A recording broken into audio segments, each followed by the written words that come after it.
What's going on, guys? Justin here, and we are a few days into NFL free agency, so let's take a look at all of the fantasy football relevant players that have been signed or traded so far, starting with the quarterback position. The Indianapolis Colts originally placed the transition tag on Daniel Jones. The transition tag allowed the Colts to match any contract Daniel Jones gets from another team, and if he failed to sign any contract, he would be due $37 million from the Colts. But they were able to come to an agreement on a 2-year, $100 million deal, $50 million a year for Daniel Jones. In terms of fantasy, this likely helps Jonathan Taylor, Alec Pierce, and Tyler Warren, as opposed to them having any other quarterback at this point. Malik Willis signed a 3-year contract worth $67.5 million with the Miami Dolphins as they chose to move on from Tua. As a Malik Willis believer, I think this is a win for Devon Achane and Jalen Waddle. Malik could take some rushing touchdowns away from Achane, but I trust him over Tua heading into 2026. And obviously, Malik Willis should gain value in Dynasty as he should now be a starting quarterback. Speaking of Tua, he signed a 1-year league minimum deal with the Atlanta Falcons. All things considered, this is not bad for Tua. He could be able to start week 1 after Michael Penix tore his ACL in November,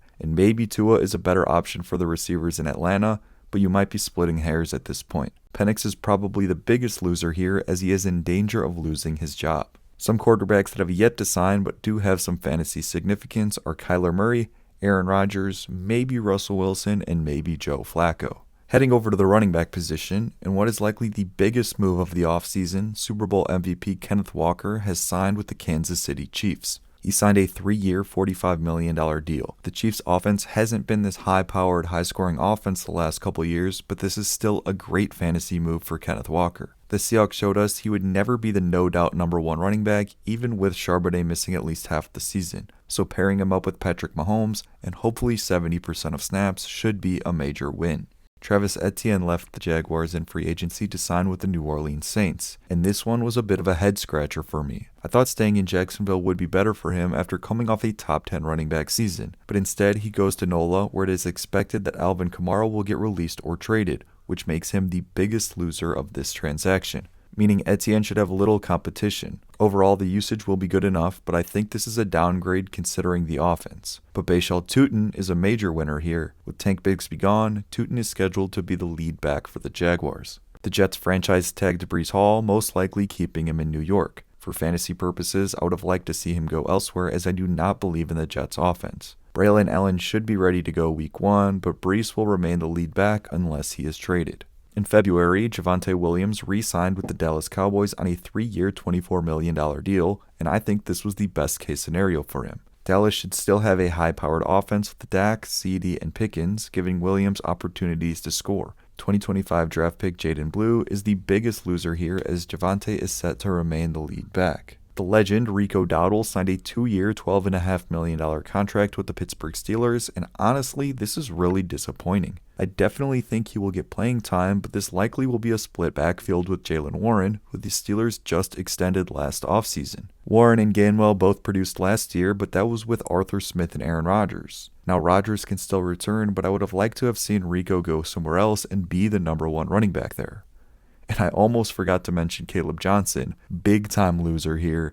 I'm not sure if we will ever see him get playing time as a Steeler. Speaking of Kenneth Gainwell, he also signed a 2-year deal, but this one's worth $14 million with the Tampa Bay Buccaneers. With Rachaad White likely gone, Gainwell steps in as the 3rd down back that could also get some work on earlier downs. Probably not someone you will rely on for fantasy until you actually see it happen though. Bucky Irving owners would have definitely preferred if no significant running back came in. I think he could still maintain his role as an early down back, but this move caps his ceiling. David Montgomery was traded to the Houston Texans prior to the start of free agency, and this is a significant win for him as he gets out of Jahmyr Gibbs' shadow, and this is a big-time win for Gibbs. Even though the Lions brought in a backup running back, I think Gibbs is headed to the moon. The big loser of this transaction is Woody Marks. Although he was inefficient last year, he did have a chance to head into the season as the lead back for Houston, but that is no longer the case. With Kenneth Walker coming into Kansas City, that means Isaiah Pacheco is going out, and as just alluded to, he found a new home in Detroit on a 1-year deal. I guess there is a chance he could be somewhat productive on a great offense, but I think the Montgomery departure only really helps Gibbs and not Pacheco,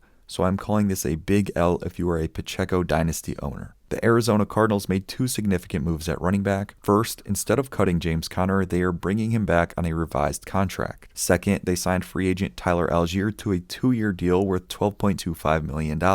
This running back room is going to be an absolute mess. Algier is probably the lead back considering the contract, but James Conner and Trey Benson will also get playing time. If I had to choose one to own, it would be Algier, but if I had him in Dynasty, I would be disappointed with this landing spot for the short term. This obviously really hurts Conner and Benson in fantasy too. Bijan Robinson is an immediate winner, but the Falcons probably bring in another backup running back. The last important running back move is the Denver Broncos re-signing J.K. Dobbins. He signed a 2-year deal worth $16 million, and I think he retains his role as the primary rushing back for the Broncos, a solid landing spot for him. On the flip side, I have mixed feelings about R.J. Harvey. On the positive side, it is good that they didn't bring someone else in. Dobbins is injury prone, and we could see another season where Harvey gets significant playing time because of that. Though, this also limits R.J. Harvey's role. He's going to be stuck as the pass-catching back. So if you're an R.J. Harvey dynasty owner, I think you're going to be disappointed. Heading over to wide receiver, George Pickens was projected to be the top free agent wide receiver before the Cowboys franchise tagged him. Even though CeeDee Lamb is still there, this is still a great spot for George Pickens in a high-powered offense with Dak in at quarterback. And he actually averaged more fantasy points per game than CeeDee this past season too. I think this is a win for Pickens, Dak, and Javonte, and I would call this a minor L for CeeDee. Alec Pierce entered free agency as the top available wide receiver thanks to the Cowboys franchise tagging George Pickens. Pierce signed a massive 4-year, $114 million extension and reportedly even turned down more money to stay in Indianapolis. I do not think this is a horrible contract as others do. This is just the price for wide receivers now, and Pierce is an ascending talent. Due to this money and a certain trade, he is now the Colts' #1 wideout, and I'd consider this a win for him and Daniel Jones. The trade that I just alluded to was the Pittsburgh Steelers trading for Michael Pittman. It was likely the Colts were moving on from Pittman due to his large cap hit and the signing of Alec Pierce, but they were able to find a trade partner in the Steelers. Pittman leaving Indy is a big win for Pierce, Downs, and Tyler Warren. Pierce and Downs were targeted significantly more when Pittman was not on the field. Also, this hurts DK Metcalf, especially if Aaron Rodgers re-signs with the Steelers. Metcalf is likely to be the downfield option, which Rodgers didn't do much of last season. Pittman will be the short to intermediate guy and will likely outproduce DK next year. The Steelers quarterback, whoever it may be, does benefit from this trade too. Prior to free agency opening, DJ Moore was also traded and he landed on the Bills. Moore gets to play with the best quarterback of his career, and there shouldn't be that much target competition in Buffalo, at least less than there was in Chicago. Khalil Shakir is still there, but is the inferior wide receiver between the two, so this is likely a win for DJ Moore, and in Chicago this opens up targets for Rome Odunze, Luther Burden, and Colston Loveland. Long-term Buccaneer Mike Evans is headed across the country as he signed a 3-year, $42 million contract with the San Francisco 49ers. I am not as excited about this move as other people are online. The 49ers offense is probably better than the Bucs, and he gets away from Chris Godwin and Emeka Egbuka, who should see the ball more now, but he joins Christian McCaffrey, Ricky Pearsall, which isn't saying that much, and an eventually returning George Kittle. I guess it is an upgrade, but I am not going to go out of my way to draft or trade for him. If Mike Evans stays healthy, this is a big hit to Ricky, but if not, this could turn out to be a win for him. Romeo Doubs left Green Bay to join the Patriots, signing a 4-year deal worth $68 million. I don't think he is some elite receiver, but he has had some solid production throughout his career. I think getting away from the Packers' coaching philosophy and wide receiver room is the best case scenario for fantasy for him. Plus, he joins a thin Patriots wide receiver group and could end up leading them in receiving. Christian Watson and Matthew Golden are also winners from this move. Rashid Shaheed is staying in Seattle after signing a 3-year, $51 million deal, and I think this is solid for fantasy football. JSN is going to keep doing his thing, and Shaheed will likely be the big play threat that will be boom or bust. Sam Darnold is probably the biggest winner here, with Torrey Horton being the biggest loser. Wan'Dale Robinson, to my surprise, signed a 4-year deal worth at least $70 million with the Titans. Shout out Wan'Dale. But in terms of fantasy, this is actually a really solid move for the time being.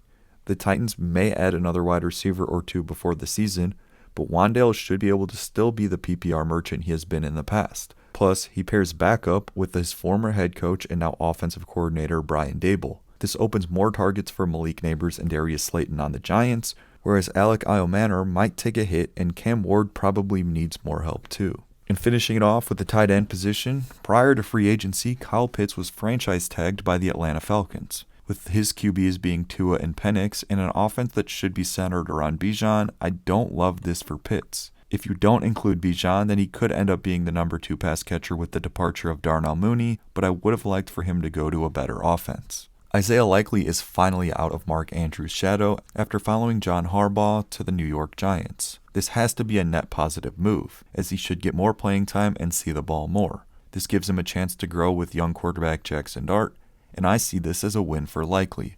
Andrews also benefits as he should easily be the number 1 tight end in Baltimore. Travis Kelce re-signed on a 1-year deal with the Kansas City Chiefs, and this is probably the best case scenario for him. I really couldn't see him playing anywhere else, so this is much better than a retirement for dynasty owners. And Mahomes gets back the player who he has the most chemistry with. Wins all around for the Chiefs offense. Chig Okonkwo signed a 3-year, $30 million deal with the Commanders, pairing him up with young superstar Jaden Daniels. Former Commander Zach Ertz was a consistent target for his quarterback, but he tore his ACL in Week 14 and is now a free agent and could end up retiring. Chig could be able to step into this role. 2024 second-round pick Ben Sinnott could have been the Zach Ertz replacement, but the Commanders chose to look elsewhere. Chig leaving Tennessee allows 2025 rookie Gunnar Helm to get more playing time. Instead of cutting him, the Bills chose to extend Dawson Knox to a 3-year contract. And boy, is this killer to Dalton Kincaid. Kincaid already didn't see the field all that much last year, but he was great when he did, and unfortunately, Knox returning really hurts his playing time. We thought we were finally going to see a Kincaid breakout, but this is far from a lock at this point. A big-time loss for Kincaid. Great blocking tight end Charlie Kolar signed a 3-year deal with the Los Angeles Chargers. Now, Kolar probably won't and shouldn't be owned in fantasy football, but he does have an impact. Because of his run blocking ability, he should see the field quite a bit more on early downs, which could limit Oronde Gadsden's playing time. Gadsden is almost purely a receiving tight end, so I think this is a pretty significant loss for him. This move could help the running backs in LA though. And that's all for this video. Thank you guys for watching this far. Let me know your thoughts on these moves and if you own any of the affected players in Dynasty.